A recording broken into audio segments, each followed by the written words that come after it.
Salut à vous! Aujourd'hui, on va plonger encore plus loin dans le terrier du lapin, comme on dit en anglais. On va parler d'un sujet que vous n'entendrez certainement pas au catéchisme. Ici, Yeshua, comme on appelait Jésus à son époque, non seulement était d'accord avec l'intimité sexuelle, mais enseignait en fait une forme d'union sacrée et consciente, comme voie d'éveil spirituel. Je parle ici d'une intimité qui n'a rien à voir avec le désir charnel, la reproduction, ou même le romantisme tel qu'on le connaît, mais de quelque chose de bien plus mystique, un sacrement en fait. Ça vous paraît hérétique? Peut-être bien, mais restez avec moi.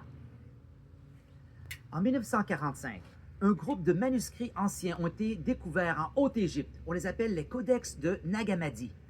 Ces textes contiennent des évangiles qui n'ont pas été retenus dans la Bible officielle, comme l'évangile de Philippe ou celui de Thomas, par exemple.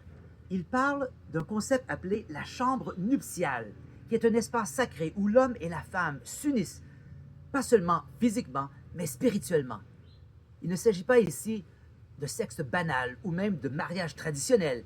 C'était une manière de guérir la séparation cosmique, celle entre l'énergie masculine et féminine, entre l'esprit et le corps.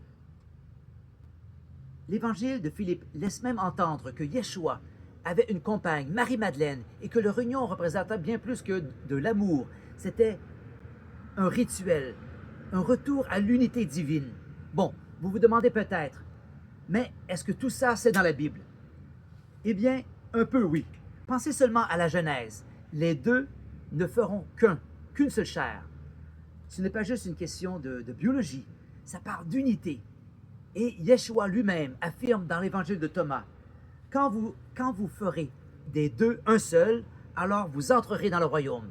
Ça ressemble beaucoup à une union énergétique, vous ne trouvez pas? Alors, concrètement, à quoi ça ressemble cette union sacrée?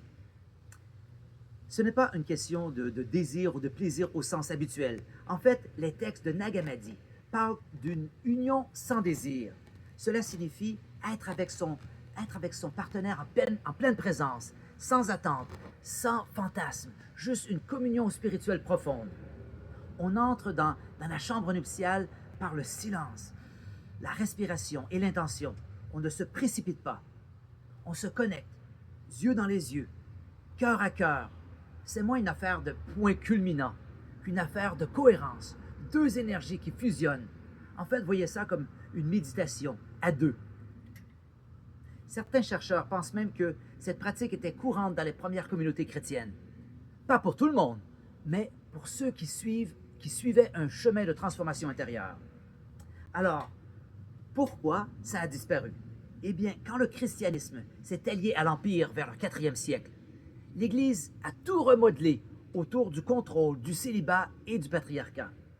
Les enseignements sur le sexe sacré, beaucoup trop dangereux.